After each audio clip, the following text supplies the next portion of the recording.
We're ready for you, Ingrid. All right, everybody. Well, good morning, and thank you for this really valuable opportunity for me to talk about one of my favorite words, experiences, synchronicities. I hope to really encourage you to add that to your vocabulary and mindset. And with one of my favorite humanitarians, great minds, Carl Jung, and with one of my new favorite soul pods, ITP, you guys. So, all right, synchronicity is an ever-present reality for those who have eyes to see it, a Carl Jung quote. Is it an ever-present reality? Is it happening 24/7 around us? Is the universe that interactive and responsive all the time? Well, I believe it is. So this is a term that he coined back in 1930. And for Carl Jung, he said it was falling together in time. For me, what I believe about synchronicity, we're aligning, we're harmonizing with time. So I think it's like working with all these different timelines of information with our awareness and our consciousness. So Carl Jung, wrote that foreword to one of the most popular books, the I Ching, the more recent version. And he was studying all these Chinese religions and philosophies to understand a whole nother Eastern way of looking at our life experience. And so synchronicity is part of that. And when you do the I Ching, you're throwing the pennies or whatever, the 64 hexagrams. I know that Sue-Ann could speak to that. Those 64 hexagrams represent all the different forms of energy in nature. It's fascinating. And then the three little bars represent humans and earth, human, and heaven, all those influences coming together in one of those little trigrams. So one of my favorite Carl Jung stories is he has this patient and she's highly educated and she has a very rational intellectual mind and she's got issues in her life. She's coming to see Carl Jung as her psychiatrist. And he knew that he would have to use the magic of coincidence to break through her defense mechanisms of her mind. And so she comes to one of her appointments and he always likes to talk about dreams because dreams are the royal road to the unconscious. And she has this dream and she goes, yeah, I had this dream and somebody gave me this expensive, exotic piece of jewelry. It was a golden scarab. And she didn't know what it meant. And they were talking and Carl Jung says, God, yeah, we need something here. And all of a sudden, he notices something in his office window. It captures his attention and it's kind of gold and green. And well, he's open to synchronicity, obviously. He opens the window. He looks at it. It's a green beetle that flew to his window. He opens it. He grabs it. He hands it to his patient. And he goes, here's your scarab. Well, of course, she had this moment of what? How could this be possible? And she had a paradigm shift, and she was able to start to work with her unconscious, her psyches, some of her issues, because she had a total breakthrough. Now, everything's symbolic in life, and there's different symbols, meanings for different symbols, but the Egyptians, who were very much into so much advanced mysticism, say that the beetle, the scarab, is a sign of rebirth and renewal, and that certainly was for her. Okay, so I might give a talk maybe once a year. And when I do give a talk, you really think about what do you want to really communicate? What's the most important? What's the core premise of your talk? I like the law of three. It's a mystical number. And so I think, what are my 3 points I want you guys to really think about? And these words came to me. And this is a huge thing for synchronicity, is to have spontaneity, show up in your life. Do things with a yes factor, because if we just keep doing things the same old way, we're just going to probably have the same old experiences. But when you try something new or different without controlling it, planning it, whatever, too much, you can have new experiences. And a lot of life coaches will just say, show up in your life, just show up wherever you are, show up with as much awareness, curiosity, receptivity to what's happening. So another word I like, I don't use it very often, but serendipity. How can you just have just unexpected good fortune? just pleasant little things happen to you. You don't expect it, but boom, there it is. You got to love that when the universe is just so accommodating. And I have that a lot when I go on my walks. People are selling their homes, they're downsizing or whatever. And you always find these little boxes of goodies, and I think, well, I don't need another nothing. But of course, I always like a new something. And, I'll go through I'll find things. I'll find meaningful things from these offerings from the universe. And it comes in many different ways. And the other one, this is the big one. Pay attention to signs, signals, and symbols. They're around us all the time. We create them unknowingly, just how we create harmony in our own home or disorganization, which is a lot of what I deal with. So these are sort of what I consider doorways into having more synchronicities. And nature is a very big part of this serendipity and spontaneity when you could, and symbols. If you could put yourself into nature. Now, I listen to a lot of podcasts. And of course, when I was talking about synchronicities, all this information was coming to me even more than usual. And one of my favorite magicians, Jason Louv, he says there's 3 mystery school book teachings that we have in our life. One is the book of sacred text. So all the Bible and the Quran, I Ching, all these sacred texts, they have all this encoded information available to us. The other one is the book of your life. Your life is a story. I hope that it could be your hero's journey, but we go through a lot in this human density and this planet of duality. So, we have a lot to deal with, but of course it's also, what would I call it? A masterclass. It's a masterclass of coming here and learning life and experience and our emotional bandwidth. And the other one is the book of nature. All right, so you guys, there's many terms for synchronicity. So I'm just curious, does anybody here have some words they might share for what they might consider other phrases or ideas for synchronicities? Anybody could just speak up or raise their hand.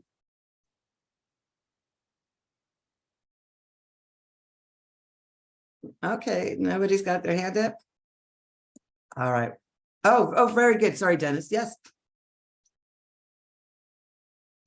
You're muted there. Coincidence. Absolutely. Boom. That's the number one word. You're right. You're right. So the number one term, and that's what Jung used. It is a, sorry. Oh. Yes, it is a coincidence, a striking occurrence of 2 or more events at one time, apparently by mere chance. So of course, I looked in our handy dandy thesaurus to find out what are other words for synchronicity.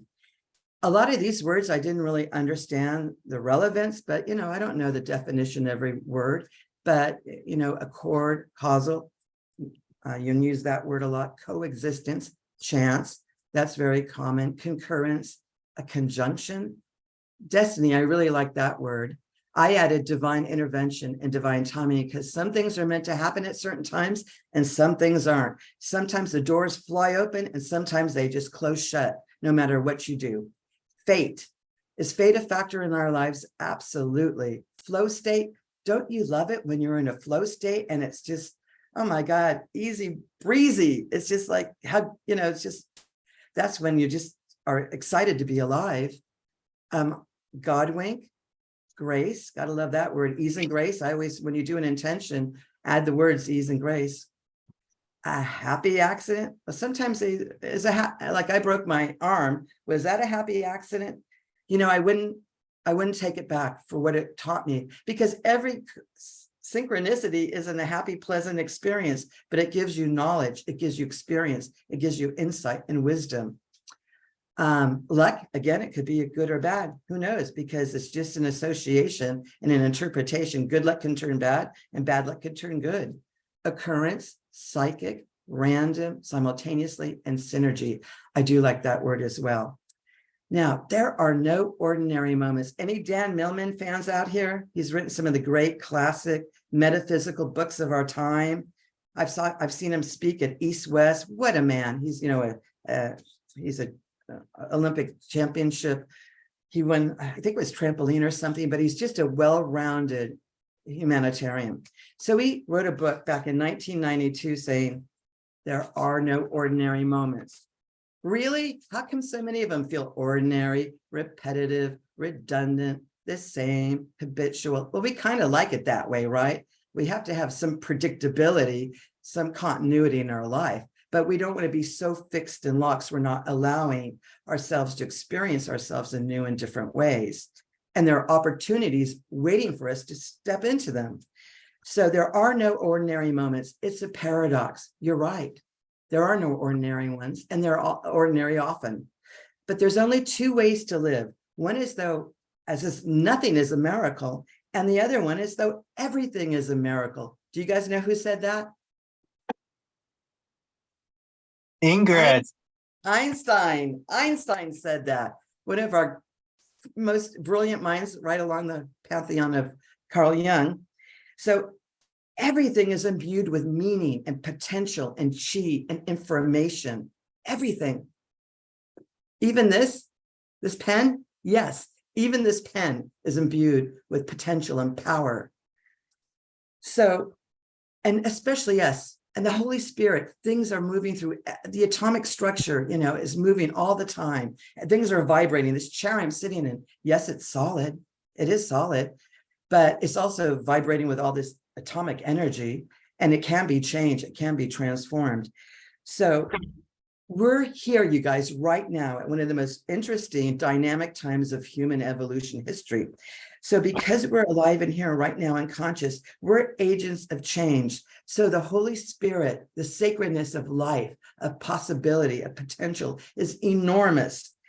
And there's no one else like you or me. We are meant to be here at this time. If you believe in reincarnation, I assume the majority of you do. And even if you don't, you're still here.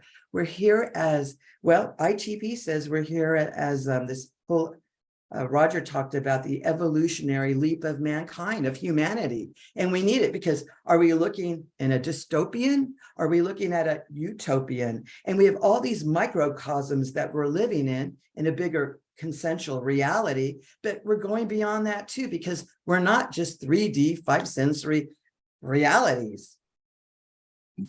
So when we can open up our hearts and our minds and say, God, I never thought of it like that, to appreciate the sacredness, the wonder, the awe of being alive, even when we're transitioning out, that's one of the most transformative experiences of all, because that is a sacred portal. To be born is one, and to die is one. So one of the best, so once we open up our heart and our minds, anything can be transmuted, anything can be transformed, anything can be healed. And when we do our inner work of our own traumas and our own fears, that goes through a matrix of our whole family, and it can heal ancestors going back into time. It could heal me. It could heal my brother is now working on his sobriety, almost going on 2 years. He's healing the whole family matrix around addiction. I still like my bottles of wine, but he's doing it. And it could heal your progeny because you can finally release that program that gets transferred generation by generation. So when we heal ourselves, when we love ourselves, we're creating a whole healing influence and impact, and we're changing things. All right. Let's see here. Okay, so what are some of the most common synchronicities? Well, you guys, I sure hope you had some, because I've been putting intentions. I'm a little bit Wiccan, I'm a little bit goddess, I'm a little bit high priestess. And I was saying, oh my God, I want this group to have some good synchronicities.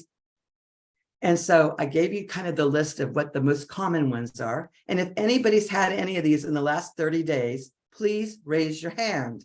I'll do it myself. All right. Has anybody seen any repeating numbers, words, or images that they know have meaning to them? All right, right on, right on. Okay. That's one of the most common ones. All right, this happens to us all the time. I'm sure everybody can raise their hand. Where you think of somebody and then boom, you receive a text, a phone call, you find a card. When you think of them, they're in your field, they're in your awareness. Anybody had that lately in the last 30 days? Right, okay, right on. All right. Hearing a song that you were thinking of, and it gives you a message that you need, or it lifts you up. It gives you this, like, an uplift. Anybody heard any songs lately that moves them? All right. Well, I didn't have this that I could think of. So on my Thursday, no, Wednesday. No, excuse me, it was Thursday. On my way to yoga class, I said, universe, come on. I want to have the synchronicity. Can you work with me on this? Because you can ask the field, the universe, your angels to help you. So as soon as I got in my car, boom, I heard one of my favorite songs. We Just Disagree. I love that song. I said, thank you, universe. When I got out of yoga class, I went in my car. I heard one of my other favorite songs I hadn't heard in a long time. Run, run, run away. So there it was. How did that get orchestrated? I don't know, but I sure appreciated it. All right, getting answers to questions you've been thinking about. Anybody had that in the last 30 days where somehow that information comes to you? Okay. Extraordinary good timing. To me, this is what synchronicity really, oh, thank you. Yeah. And this is to me what synchronicity means. Being at the right place at the right time with the right person. And man, anything, there you are. The universe is giving you the yes factor. And I love when that happens. So, I feel like extraordinary good timing. I hope we all have had that. Randomly receiving an item you've been wanting or needing. Sometimes you get that. Meeting someone who has the ability to help you through a challenge or current need. Right now, I discovered that I had termites downstairs with my tenants. She happens to be an entomologist, very hygiene, vegetarian type. When she first told me she had termites in her bedroom, I went into fear and dread. I said, oh my God, this is horrible. Oh my God, my panic came up. And then later on, my higher self said, no, Ingrid, be glad that you know about this. You need to deal with this. So now I'm doing a most benevolent outcome request to see how can I address this in a good way, in an affordable way, in a trustworthy way. This is a very big one, meaningful or prophetic dreams. Anybody had meaningful dreams that are speaking to you? Because that's where your psyche really comes through. And this is what I call the other one, the wow factor. It's like Lido was talking about, when you do something and you do it with so much appreciation and attention and validation, it comes through you. He said the kata was coming through him. Well, you guys working on this talk in the last couple of weeks, working with synchronicities, that's the wow factor, because they've been happening to me. Because yes, I'm paying more attention. Yes, I'm desiring them. But I mean, that's what the universe does. It's kind of, it is aligning and orchestrating and speaking to you and encouraging you and supporting you in various different ways of what you need and what's beneficial. All right. Now, what creates synchronicities? Well, the unconscious mind.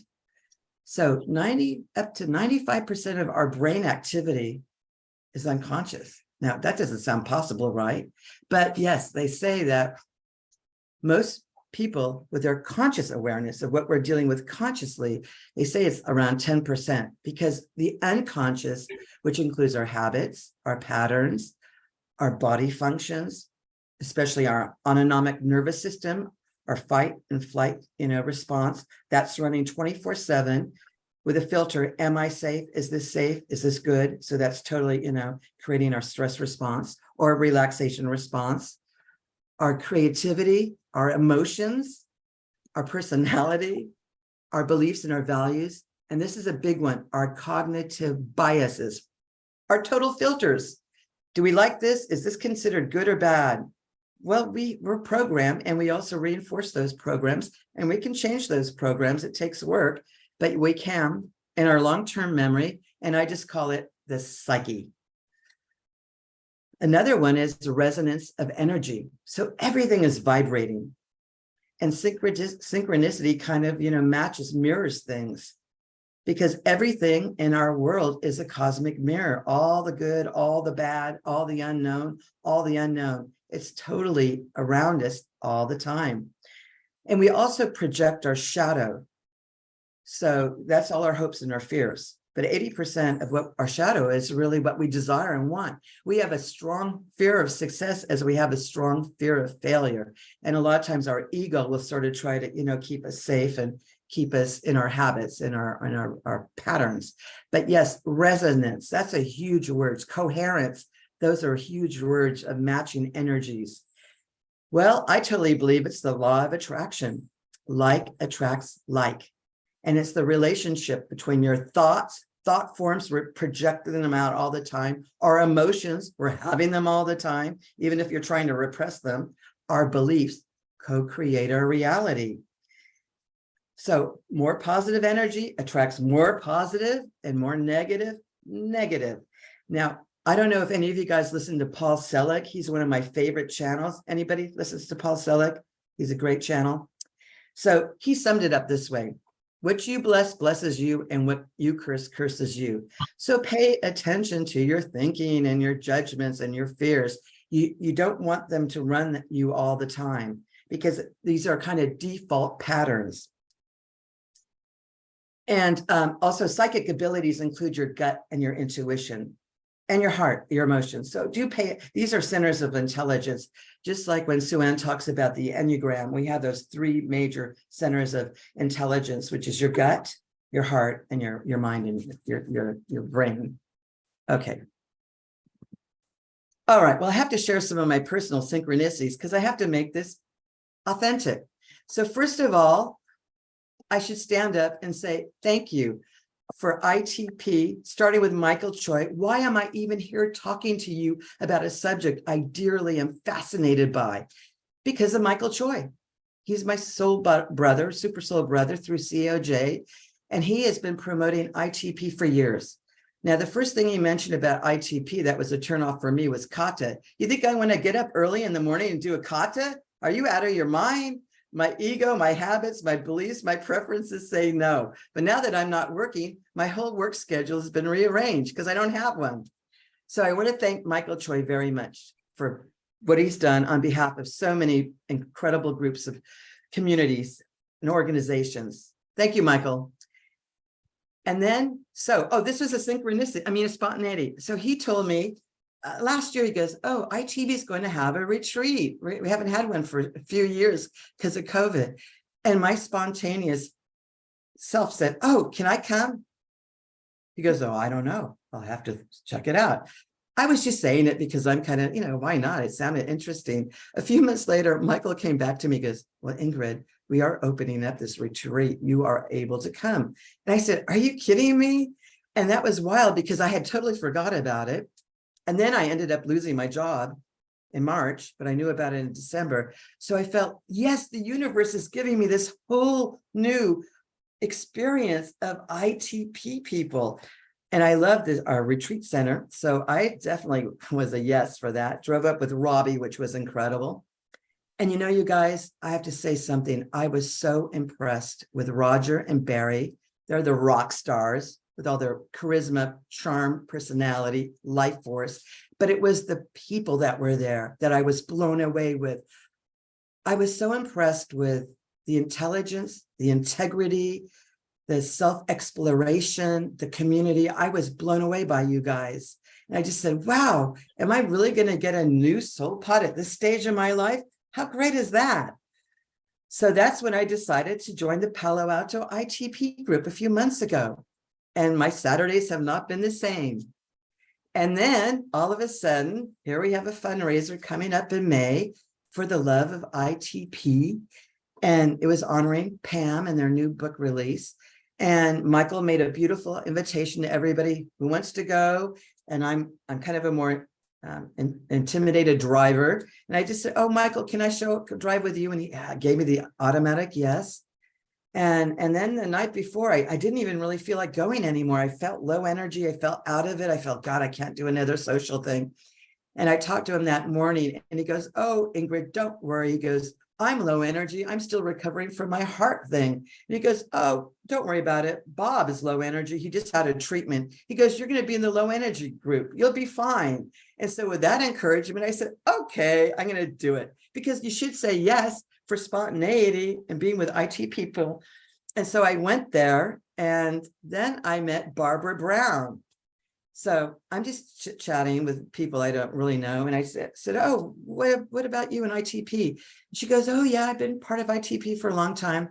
I'm going to be doing my first time leadership coach role with Roger and Kim for the May 2023. It started in May for the ITP Mastery Leadership Program. And I just said, oh, that sounds interesting. Well, I wasn't really that interested, but all of a sudden I get an email from her saying, oh, we're starting this program. It's open, it's available. Would you like to come? And I said, God, I don't know. I'm unemployed, blah, blah, blah. Could I get a little scholarship? Yes. And all of a sudden, before you know it, I'm taking this mastership leadership class. And all I want to do is be the coach and the mentor for myself, as I have to reinvent myself after losing my job I loved. And the universe is telling me it's time to turn the page and write a new chapter. So now I have to be grateful that I'm in that. And then again, fate, destiny, good karma. I got paired up with Connie Swan. She's in Oklahoma. She is one of the most evolved, divine, feminine women I know. In Oklahoma, she has a flotation center. She has a tea house, and she does all of these energetic things with energy, with, I kind of consider them ET devices. And she's in all sorts of women's groups. And she was partnered with me. You got to love that, right? How awesome is that to get Connie as my trainee, as we call each other once a week. Oh, and then she allowed me to do this presentation, which really helped me to get feedback, which, I needed. So going on to my personal synchronicities. So I don't know if you guys see repeating numbers, but for me, it's the 111 or the 1111 or the 11. So the one, these are master numbers. Well, all numbers are alive. They're all vibrational relationships with sacred geometries. So numbers are hugely involved with energy and patterns and information. One is the beginning. One is the creative force. One is the I am presence. So when you start to see the ones and you see the 11, that's a gateway number. It's kind of like an initiation. It's saying, yes, pay attention. The universe is recognizing you. Own your I am presence. So I love seeing those one-one-ones or one-ones. In fact, it ended up, I had 11 slides. You got to love that, right? But I did make that happen. Now, white feathers. Doreen Virtue, was the first angel teacher of way back when in the 80s. So when you see a white feather, in fact, I collected a few already this week. When you see a white feather, it's an angel or a master guide or teacher saying, hello, we're with you. We love you. Here you are. Here we are. Recognize your connection to the divine. So whenever I see a white feather, I used to collect them all. Now I don't need to. I can just say thank you. The other one are pennies from heaven. So when I see a penny, when I used to see a penny, I thought, who cares about a penny? I was educated to think differently. Now, when I see a penny, it could be a connection from a loved one. It could be my little good luck reminder, or it could be a symbol of my abundance. So do I collect my pennies now? Yes, I do. Now, seed pods. I happen to have a synchronicity this morning. So this morning I was going over my notes. So when I see a seed pod, and maybe everybody sees them, or maybe you don't, maybe you have them around. They're more prevalent around certain times of the year when things are blooming, but I see a lot of them. And so whenever I see a seed pod, it's like make a wish, make a magical wish. So I was reviewing my notes this morning, you guys. I was sitting outside on my porch. Can you see this? Can you guys see this at all? You need to go to the left, All right. in front of your camera. All right. Can you see that? Yeah, it's upside down. Well, whatever. Can you see it? Can you see the seed pod or not? Oh, now we can. Yeah. All right. That was sitting by my chair, waiting for me to discover it. As I'm reviewing my notes this morning for my talk, this is one of my synchronicity symbols. I said, oh, thank you, universe. You're going to be with me, giving me my talk. My talk was, I wanted to make it a good one for you guys. Now, sometimes you get new symbols that come into your life that say, hey, I'm your new symbol. Start to work with me. This is the first birthday that I didn't have my job. All right. That's still a big deal, even though I'm moving into my next phase of reinvention. But my sister-in-law, who I love very dearly, Ileana, she made my theme for my birthday butterflies. Well, who doesn't love butterflies, right? But it was synchronistic that I got so many birthday cards with butterflies on them. Now, I have this one butterfly that comes in my garden, and it's one of these beautiful, and I took these photographs, by the way, these yellow tiger swallowtails that are so beautiful. I don't see a lot of butterflies anymore, but they're so beautiful. Now that I got this new symbol from the universe on my birthday of all days, now when I see that butterfly, you know what I do? I say, Oh my God, butterfly, you're so beautiful. Thank you for bringing beauty and magic and aliveness and spontaneity and serendipity to my garden and my life. You're so beautiful. And then I have to say to my life, oh, thank you, my life. I love my life. I have beauty in my life. I have magic in my life. I'm lucky. Thank you. You guys, I couldn't believe it. I don't know why I'm crying, but this butterfly was hanging out on this flower and it was just waiting for me. And I said, can I touch this butterfly? And I did.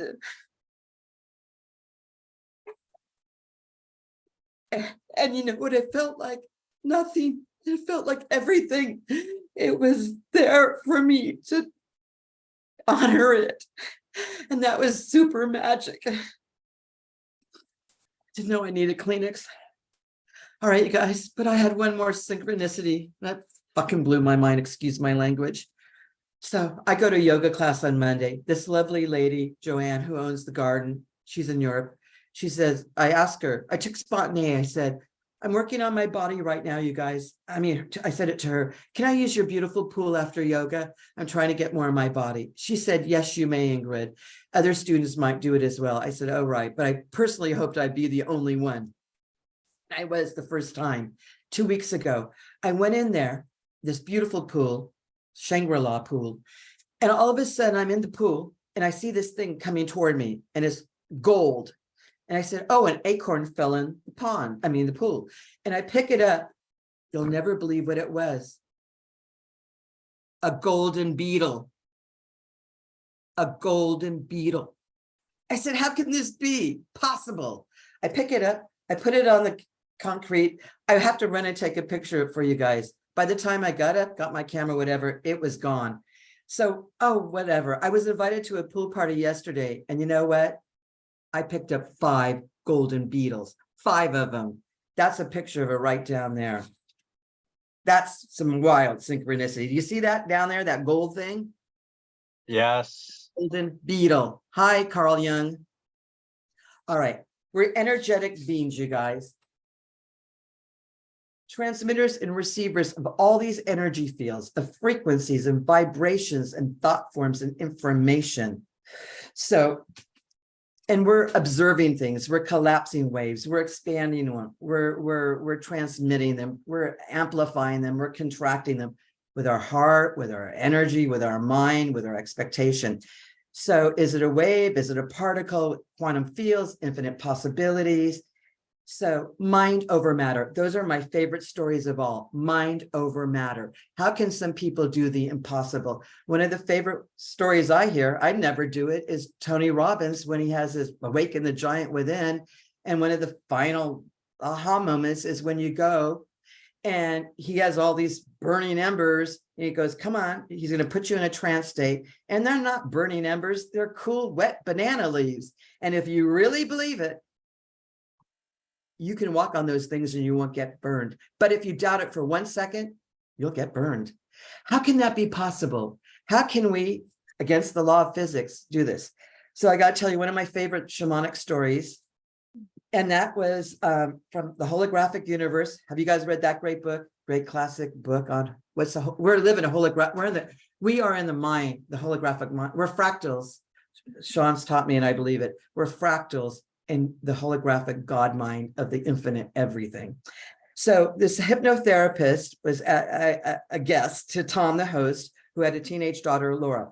So everybody in the party, they said, oh, let's see a hypnotherapy session. And the guy goes, okay, well, I'll do it. And so Tom said, I'll be your subject. So he puts him under trance and goes, when you wake up from your trance, your daughter will be invisible to you. You won't be able to see your daughter. So the daughter's standing in front of him. He brings him out of the trance. And the hypnotherapist says to Tom, he goes, well, do you see your daughter in the room? And she's right in front of him. No, she's not here. I don't see her. You sure? No, she's not here. So then he goes ahead and he pulls out an object from his pocket right behind her back and he shows it to her. And he goes, can you see what I'm holding in my hand? In back of the daughter. And he goes, yes, it's a pocket watch. He goes, yeah, you're right. He opens it up. He goes, can you read the inscription? And he read who it was dedicated to. he brings him. So that what happened? The mind of Tom no longer could perceive the daughter. He collapsed that reality wave, his daughter standing in front of him. What kind of magic is that? That we're creating our realities based on beliefs, expectations, but hypnotherapy can change those realities. That's very powerful too. And we're in trance states all the time. So he brought him up out of the trance. And of course he says, you can see your daughter now. But what a fascinating experiment to know that that exists. Okay, so we're creating our reality through laws of resonant attraction. So we have to pay attention to our intentions and expectations. So I love how ITP works with affirmations. When you really feel your affirmation, you really can believe it, you can perceive it, because everything is like what you perceive, what you believe, what you receive. You know, this is all this field of awareness that we're bringing. And remember, 90%, most of it's unconscious. So most of our thoughts, I don't know if you're familiar with Rick Hansen. He's one of my favorite psychologists, neuroscience. He says our brain is Velcro for the negative and Teflon for the positive. Why? Our reptilian brain and ego want to survive. We are in a constant state of, am I safe? Is this good? We want to create our stability. We want to feel a little superior. We want to feel secure. So that brain is always looking for the negative. So you got to start listening to your self-talk, because all your cells are listening to your self-talk too. So when you say, I don't like this, or I'm stupid, or whatever, cancel that. You've got to give yourself, you got to be your coach. You got to be your best friend. You got to be your mentor. So you want to be very aware of the stories you're telling yourself. What is your life script? To me, the most important one that I try to work with is the hero's journey. Even though I can be flat on my knees in the dark night of the soul, where I have to really wrestle with my fears and, you know, what am I going to do now? And what's my future?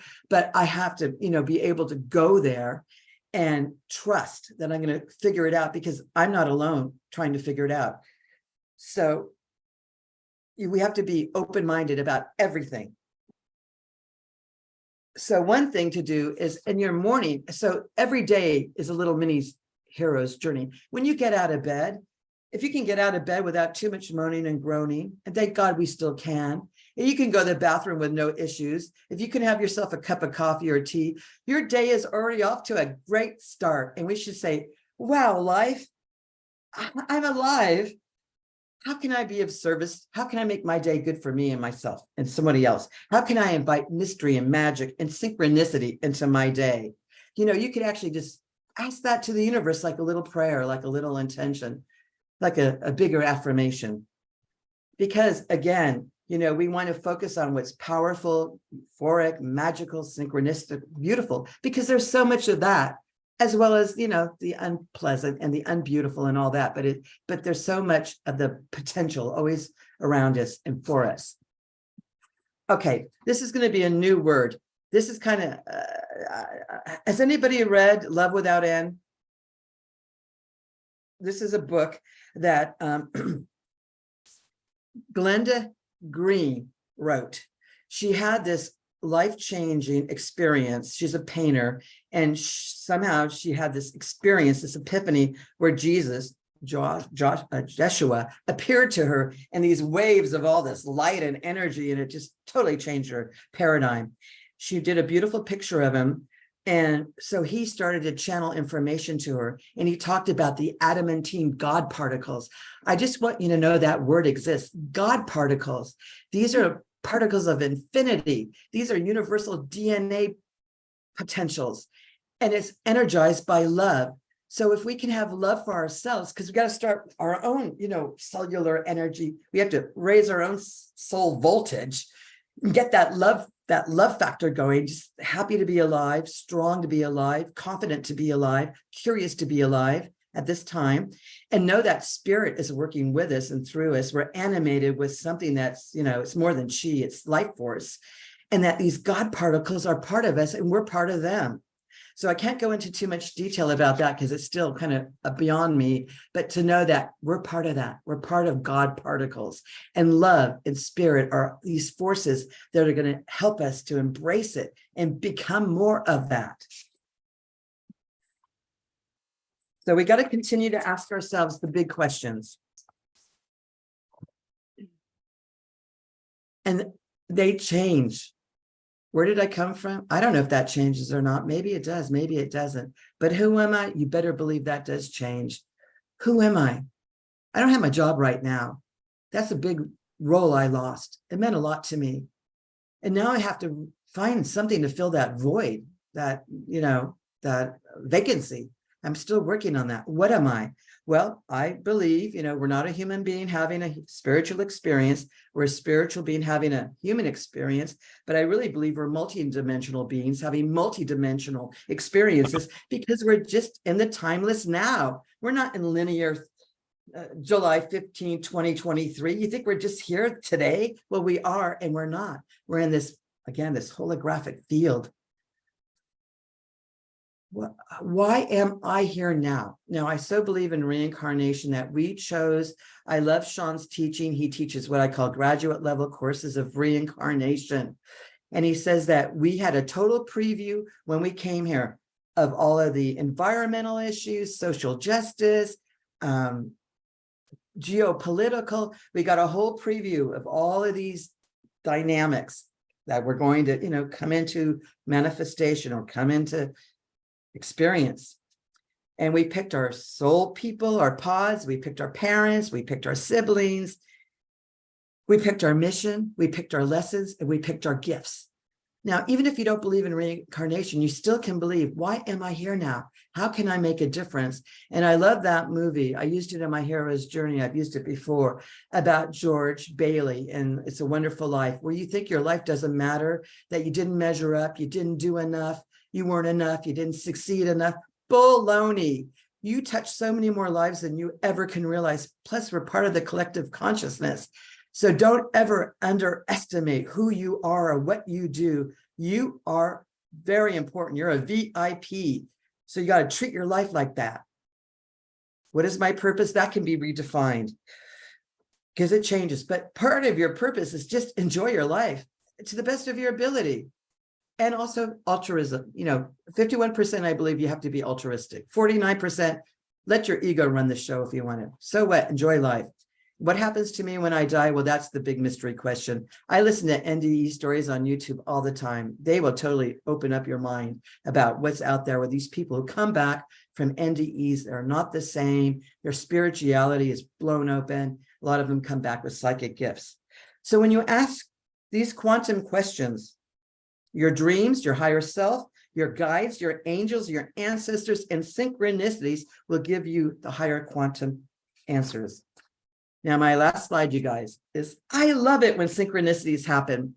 Keep calling them in. How do you call them in? Spontaneity, show up in your life. Do some new things. Summer's all about fun, freedom, play, have a good time, go somewhere, visit somebody, make things happen. Be open to all the serendipity that's around you. My God, we live in the 1% of the 1%. We're so lucky where we are. Look for the signs, symbols, and signals that are totally speaking to you all the time. So the first thing I would say is hello and smile, right? And have an attitude of gratitude. When you're grateful, the universe notices, it says, oh, you like this? You like synchronicities? I'm going to give you some more of those. Use your excitement factor. That's one of the law of attractions from Bashar. Go to your highest excitement. What makes you feel excited and passionate? Because then you're going to have more synchronicities and you're going to be in alignment with your purpose and the meaning of your life because you're moving toward what's guiding you. MBOs, I use them all the time. I could give a whole little mini talk on that. Just ask for the most benevolent outcome for all involved with your angels. Boom. That's going to give you the best orchestration of what can possibly happen. Jacqueline Aldana, I don't know how many of you guys did the 15-minute miracle. She's awesome. Her goal in life is to be the happiest person she knows. And you know what her favorite when something great happens or good happens, she goes, well, this is just the story of my life. Thank you. And Cynthia Sue Larson, she's a physicist and a dowser. She uses both parts of her brain. She knows about quantum jumping, the Mandela effect, reality shifts. She's had all kinds of strange, exotic, supernatural, paranormal, metaphysical experiences. And whenever something good happens, she just says, wow, to the universe. Wow, how much better can it get? How good can it get? And you're saying, you're inviting the universe to even amplify your life experience even more. And the last thought is to say, wow, I never thought of it that way, because we have to challenge our preconditioning of how we think life is good or bad or not. So with that, you guys, I'm ending my talk. I want to thank you so much for being part of it. It really was so valuable for me to put this together and think about it and experience it. So I want us to go into dyads. I hope 20 minutes. I'd like to hear what you guys think about it. So I'm going to say thank you. Thank you very much. Thank you, Ingrid.